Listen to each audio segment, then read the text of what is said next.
বন্ধন news, খবরের বন্ধন। শুরু করছি আজকের খবর। বাংলা সিনেমাকে আর অবহেলা নয়, মঞ্চ থেকে বার্তা মুখ্যমন্ত্রী মমতা বন্দ্যোপাধ্যায় তত্ত্বাবধানে আয়োজিত এই মহানায়ক সম্মান। এই রীতি মেনে বৃহস্পতিবার টলিউডে খ্যাতনামা শিল্পীদের হাতে এবার মহানায়ক সম্মান তুলে দিলেন মুখ্যমন্ত্রী। 45 বছর হয়ে গেল ভারতীয় চলচ্চিত্র হারিয়েছে তার মহানায়ককে। এত বছর হয়ে গেল উত্তম আজও বাঙালির মনে সমান জায়গা করে রেখেছেন। আর তাই তো বাংলা সিনেমার কথা থেকে শুরু ও শেষ, শুরুতেও উত্তম, শেষও উত্তম। 2012 সালে থেকে শুরু করে প্রতি বছরই মুখ্যমন্ত্রী মমতা বন্দ্যোপাধ্যায় তত্ত্বাবধানে আয়োজিত হয় মহানায়ক সম্মান। এই রীতি মেনে বৃহস্পতিবার টলিউডে খ্যাতনামা শিল্পীদের হাতে মহানায়ক সম্মান তুলে দিলেন মুখ্যমন্ত্রী মমতা বন্দ্যোপাধ্যায়।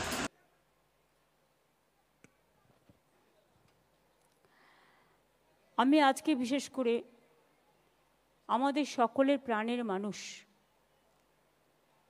এবং আমি এখনো মনে করি তিনি দেশের গর্ব, জাতির গর্ব এবং সংস্কৃতির গর্ব, চলচ্চিত্রের গর্ব। মহানায়ক উত্তম কুমার, যাকে প্রতি বছর মৃত্যু দিবসটা আমরা মনে রাখি, স্মরণ করি। আমার জীবনে খুব আফসোস আছে, জানেন তো। আমি সুচিত্রা সেনের সাথেও ওনার মৃত্যুর কয়েকদিন আগে, যদিও উনি কারোর সাথে 20 বছর দীর্ঘ দেখা করেননি, কিন্তু আমার সাথে দেখা করতে চেয়েছিলেন। আমি ছুটে গিয়েছিলাম। মৃত্যুর 7 দিন 10 দিন ওনার কাছে আমার রোজ যাওয়া হতো। সুপ্রিয়াদিকে আমি খুব নিকটস্থ চিনতাম, যারা উত্তম কুমারের সাথে কাজ করেছেন। সুপ্রিয়াদির সাথেও আমার যোগাযোগ দীর্ঘদিনের ছিল।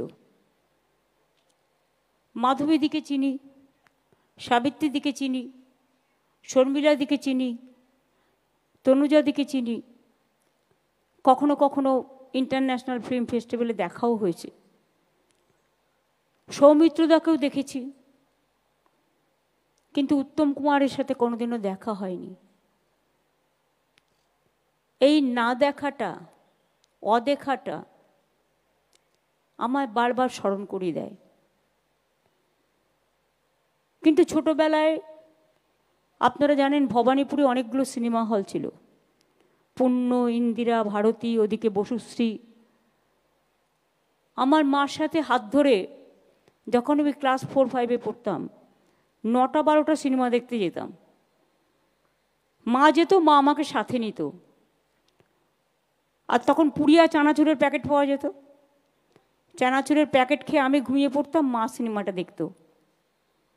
কিন্তু তাতেই যে গানগুলো শুনতাম, এত অপূর্ব, এত মাধুর্যপূর্ণ, সেই গানগুলো আজও আমাদের জীবনে, আমাদের ঠোঁটস্থ।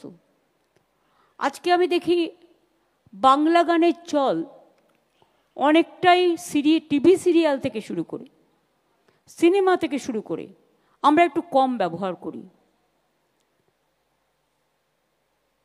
কিন্তু আমি এখনো বলছি, সব ভাষাই ভালো, সব গানই ভালো, কিন্তু স্বর্ণযুগের যে বাংলা গানগুলো, তার বাজার কিন্তু কোনোদিনও ফুরোবে না। ইভেন বাংলা গানের একটা মাধুর্য, সংস্কৃতি, কথা, ভাষা, সুর।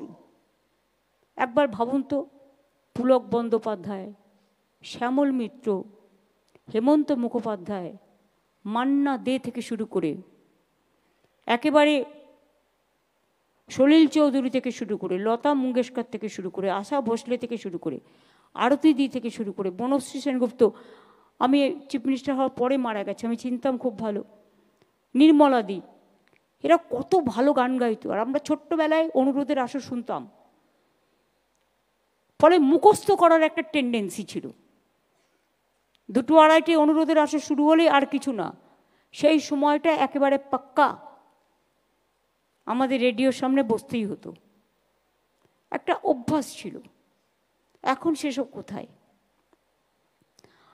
আপনারা শুনলে খুশি হবেন, মায়ানমারের কাউন্সিলেট জেনারেল, বাংলাদেশের এবং রাশিয়ার, তারা এসছেন আমাদের মঞ্চে।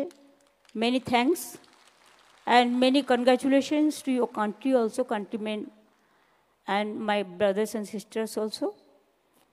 প্রসেনজিৎ এসছে, প্রসেনজিৎ একটা ভালো আইডিয়া করেছে, একটা মডেল করেছে।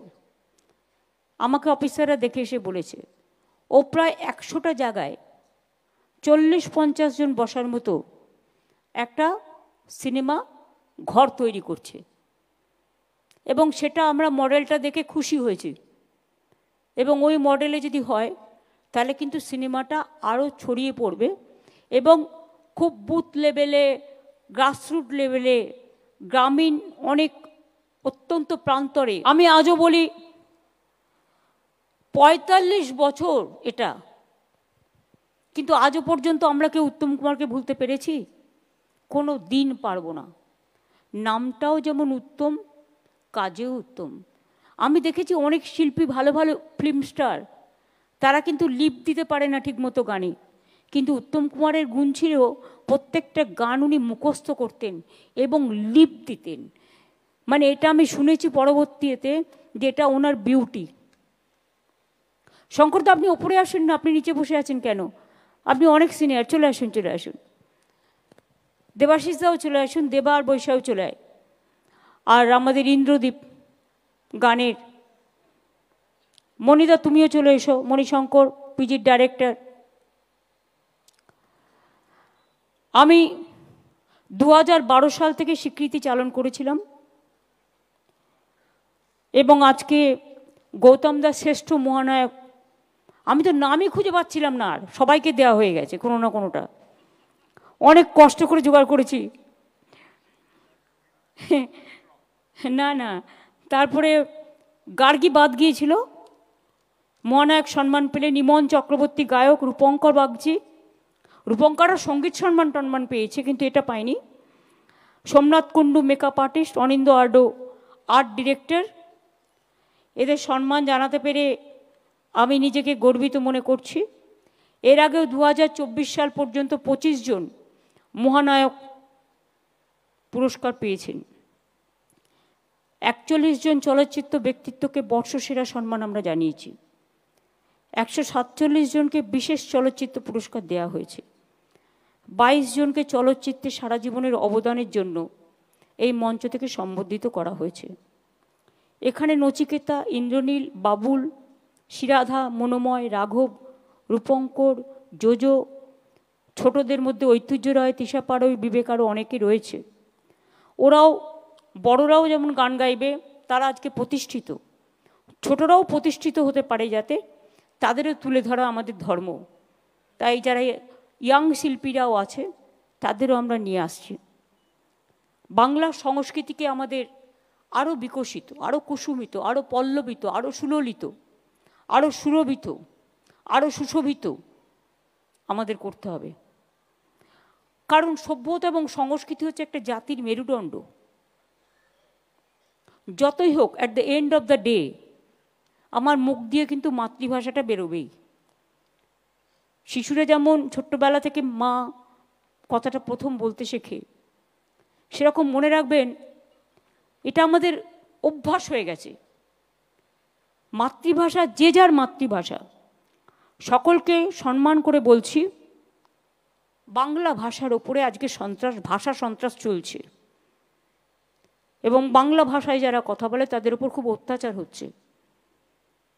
আরেকটা ভাষা আন্দোলন সমাজকে যাতে জাগ্রত করতে পারে এবং আমাদের ভাষাটা, মনে রাখবেন, সারা পৃথিবীতে 5ম স্থানে এবং এশিয়াতে 2য় স্থানে।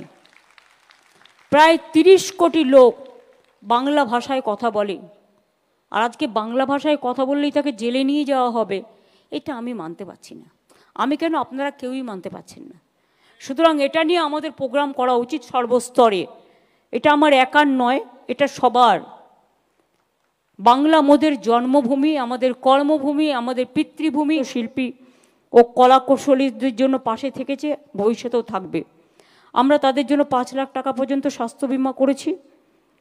কলাকুশলী, অভিনেতা সহ প্রায় 4800 জন এই স্বাস্থ্য বিমার আওতায় আছেন। এদের পরিবারের সংখ্যা ধরলে 20,000 মানুষ স্বাস্থ্য বিমা থেকে উপকৃত হচ্ছেন। এছাড়াও ফিল্ম ওয়ার্কার্স ওয়েলফেয়ার ফান্ড থেকে আমাদের সরকার দুস্থ শিল্পী ও কলাকুশলীদের মেয়ের বিয়ের জন্য এবং মৃত্যুকালীন কিছুটা সাহায্য করেন। মাদকাসক্ত যুবকদের জীবনের মূল স্রোতে ফিরিয়ে আনছে চুঁচুড়া নবজীবন ফাউন্ডেশন। আজ থেকে 7 বছর আগে পথ চলা শুরু হয়েছিল এই সংস্থার। হুগলি জেলা থেকে শুরু হয়েছিল নবজীবন ফাউন্ডেশনের কাজ। আজ গোটা উত্তর পূর্ব ভারতে ছড়িয়ে পড়েছে তার ব্যাপ্তি। জেলা ও রাজ্যের হাজার হাজার মাদকাসক্ত যুবকদের মানসিক ও শারীরিক চিকিৎসার মধ্যে দিয়ে সুস্থ জীবনের পথে ফিরিয়ে আনছে নবজীবন ফাউন্ডেশন। কী করে এই সংস্থাকে তিল তিল করে গড়ে তুলছেন বন্ধন নিউজ এর ক্যামেরার সামনে সে কথা বললেন সংস্থার কর্ণধার চন্দন দাস। দেখি ওটার মধ্যে কি আছে বা পাড়ার বড় দাদারা করছে, আমিও একটুখানি করি, ফিলিংসটা কি সেটা দেখতে যাই। এবং একটা সার্টেন টাইমের পর কি হয়, সেটা ফ্রিকোয়েন্সিটা তখন অনেক বেশি থাকে, গ্যাপ থাকে যখন শুরু করে।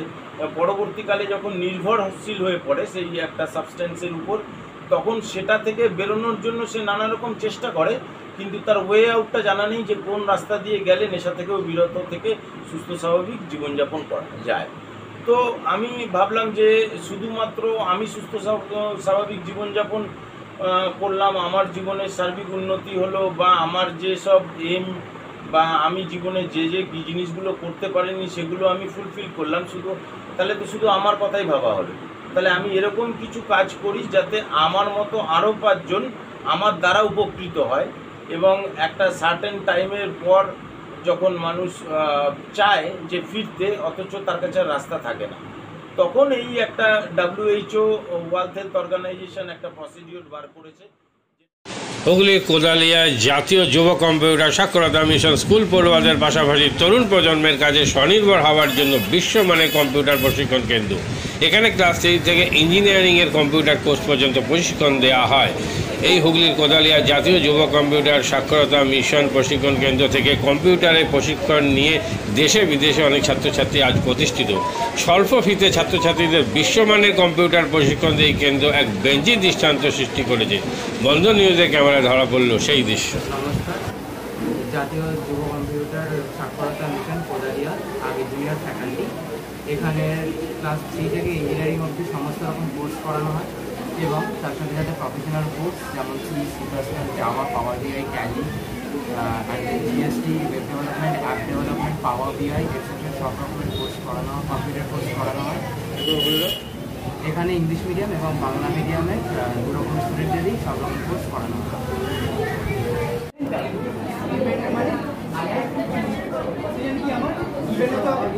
সেকেন্ড কি আমার ট্যালেন্ট, রাইট? আমি এখানে কি করলাম, এই পার্টটা বার করছি কাকে, এই পার্টটা the first while loop is for the sum of digits and the second while loop is for the reverse.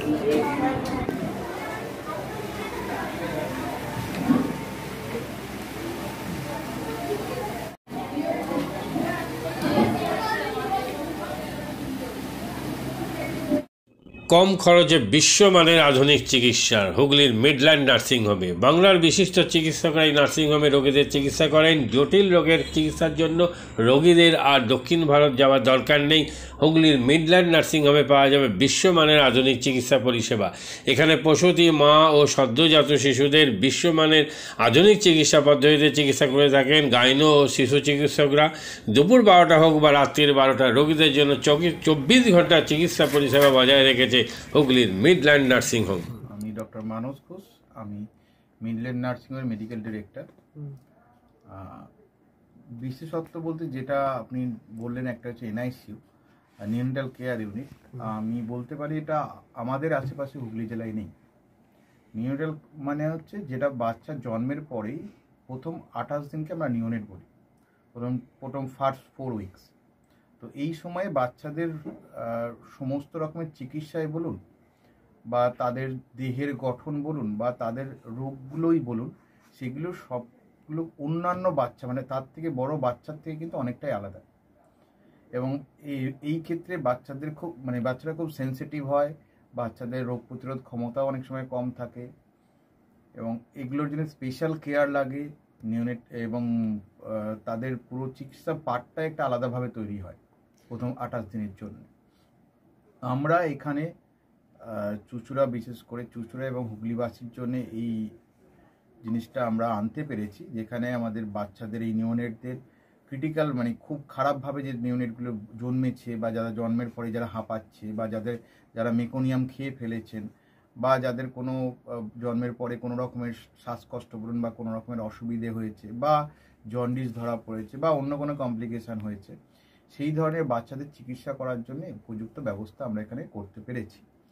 তার ভিতরে আমরা বলতে পারি আমাদের এখানে ওয়ার্মার আছে সাফিসিয়েন্ট, আমাদের এখানে 6টা বেডের জন্য ওয়ার্মার আছে এবং আমাদের এখানে ফটোথেরাপি মানে বাইলেয়ার ডবল সারফেস ফটোথেরাপি আছে যাদের কনজেনিটাল বা যাদের জন্ডিস ধরা পড়েছে তাদের জন্যে, এবং বাচ্চাদের ভেন্টিলেটার আছে আমাদের একদম নিওনেটদের জন্য। এই ভেন্টিলেটার সাধারণভাবে সব জায়গায় পাবেন না, এবং বাচ্চাদের বাবেল সিপ্যাপ যেটা একটা স্পেশালাইজ মেশিন, বাচ্চাদের যেহেতু ভেন্টিলেটার খুব বেশি লাগে না কিন্তু বাবেল সিপ্যাপ বলে একটা জিনিস খুব বেশি লাগে, তাদের অক্সিজেনের পরিমাণ কমে গেলে তাদের শ্বাসকষ্ট হলে, সেটাও আমাদের এখানে আছে। এবং আমি কিছুদিন আগে আমাদের একটি বাচ্চা এখানে ভর্তি হয়েছিলেন যার শ্বাসকষ্ট হতে শুরু করেছিল জন্মের 6 ঘন্টা পর থেকে, এবং সুন্দরভাবে তাকে আমরা এখানে চিকিৎসা দিয়েছি। আমাদের এখানে দুজন খুব ইয়ং মানে এনথুজিয়াস্টিক পেডিয়াট্রিশিয়ান আছেন, ডক্টর মৈত্র এবং ডক্টর ঘোষ। তো তারা তাদের দুজনের আন্ডারেই বাচ্চা ভর্তি ছিলেন। অন্য পেডিয়াট্রিশিয়ানরাও আসেন, বাট এনারা আমাদের এখানে সবসময়ই থাকেন মোটামুটি একটা স্তম্ভের মতো আমাদের নিওনেটাল কেয়ার ইউনিটের জন্য, এবং বাচ্চাটি এই মুহূর্তে খুবই ভালো আছে, তাকে আমরা ডিসচার্জ করেছি। এটা কি প্রিম্যাচিওর বেবিদের ক্ষেত্রে এটা বেশি প্রয়োজন হয়? ভীষণভাবে প্রিম্যাচিওর বেবি যারা একটু আগে জন্মেছেন বা যাদের ওয়েট কম হয়েছে, এবং অনেক সময় মায়ের বা ওয়েট অনেক সময় বেশি ওয়েট হলেও যে সেটা ভালো সেরকম নাও হতে পারে, যেমন ডায়াবেটিসের ক্ষেত্রে হতে পারে, বা অনেক সময় বাচ্চাদের বারবার জন্মানোর পর সুগার ফল করছে, এটাও আমরা দেখি। অনেকগুলো কারণেই যেগুলো জন্মের পরেই যে সমস্ত সমস্যাগুলো হয় সেগুলোর জন্য এরকম স্পেশালাইজ ইউনিট দরকার হয়, নিওনেটাল কেয়ার ইউনিট, এবং সেটা আমরা এখানে করতে পেরেছি। প্রথম কথা হচ্ছে জীবনের দাম সব থেকে বেশি, ঠিক আছে, এবং যে মা 10 মাস তার বাচ্চাটাকে গর্ভে ধারণ করেছেন তার জন্য সারা পৃথিবীর সব থেকে মূল্যবান জিনিস বা সেই বাবাটির জন্য কিন্তু সেই শিশুটি। রিগার্ডিং কস্ট যদি বলেন, আমরা এমনিতে একটা মফস্বল এলাকাতে থাকি এবং আমাদের পুরো নার্সিংহোমটাই মফস্বল এলাকাতে, আমরা সেটার কথা মাথায় রেখে আমাদের যে সমস্ত কস্টগুলো রেখেছি। এবং এই যেটা বললাম কয়েকদিন আগেই আমাদের একটি বাচ্চা যাকে হঠাৎ করে শিফট করতে হয়েছিল নিকুতে, সেই চিকিৎসা পেয়ে গেল। তার বাবা মা দুজনেই খুব স্যাটিসফাইড। আমাদের যে ফেসবুক পেজ আছে, সেখানে আপনারা তাদের কথা শুনলে বুঝতে পারবেন, এবং কস্ট মানে যথেষ্ট রিজনেবল। আমি একেবারে কম বেশি এরকম বলবো না, আমি বলবো রিজনেবল। আমাদের মফস্বলের জন্য যেটা হওয়া উচিত সেই রকমই করা আছে।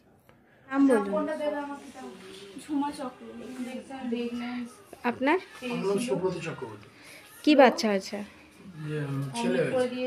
কতদিন অ্যাডমিট ছিলেন এখানে? 4 দিন। আজকে 5 দিন কোন ডাক্তারের মানে আন্ডারে হয়েছে? আর বাচ্চাকে কে দেখছিল? শুভদীপ মিত্র। বাচ্চার কি হয়েছিল? শ্বাসকষ্ট ছিল, আপনার স্যাচুরেশন পাচ্ছিল না, ফটোথেরাপি দিতে হলো। শ্বাসকষ্টের জন্য কি করতে হয়েছিল? ভেন্টিলেশন দিতে হয়েছিল। প্রথম সকাল থেকে তো এমনি নর্মাল অক্সিজেন চলছিল, রাতের দিক থেকে আবার ভেন্টিলেশন দিতে হয়েছিল। এখন কেমন আছে বাচ্চা? এখন ভালো আছে, একদম সুস্থ। মা কেমন আছে? মা ভালো আছে। আচ্ছা, আজ বাড়ি যাচ্ছেন তো? হ্যাঁ, থ্যাংক ইউ। জীবনের নানা ওঠাপড়া যেন সহজে গায়ে না লাগে, তার জন্য আপনাদের পাশে রয়েছে ভারতীয় জীবন বীমা নিগম বা life insurance corporation of India. জন্ম থেকে মৃত্যু আর সুসময় থেকে বিপদের সময় সবসময় আপনাদের পাশে রয়েছে এলআইসি। তাই আর দেরি না করে আসুন, ভারতীয় জীবন বীমা নিগম পরিবারে অন্তর্ভুক্ত হন। জীবন বীমা সংক্রান্ত যে কোনো সমস্যার সমাধান আর নতুন জীবন বীমা পলিসির জন্য যোগাযোগ করুন 6289985550।